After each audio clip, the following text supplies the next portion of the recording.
What was it like writing, directing, and being the executive producer? It was a lot of work. I mean, this is an idea Emmanuel and I had at a backyard barbecue years ago.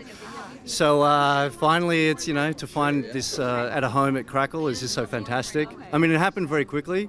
So we did have very little prep time, shoot time, and resources, but I'm actually thrilled and proud of the result. It's just a really fun show. It's a lot of fun. So how is it like? How is it different from writing for The Factory, considering that they're both thrillers?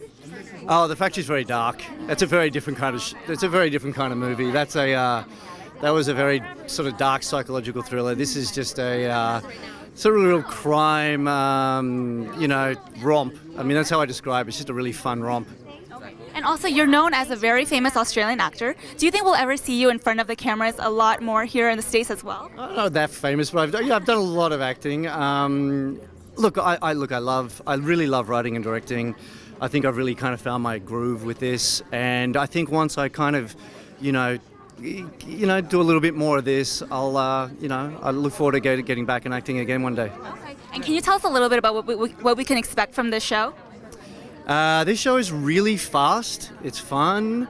It's exciting. It's got Emmanuel, Shrieky, and Emily, and Clifton, and David, and Gina, and an amazing cast. And it's just it's a fun ride. It's very thrilling. For more celebrity interviews, log on to popstoptv.com. Pop culture for the next generation.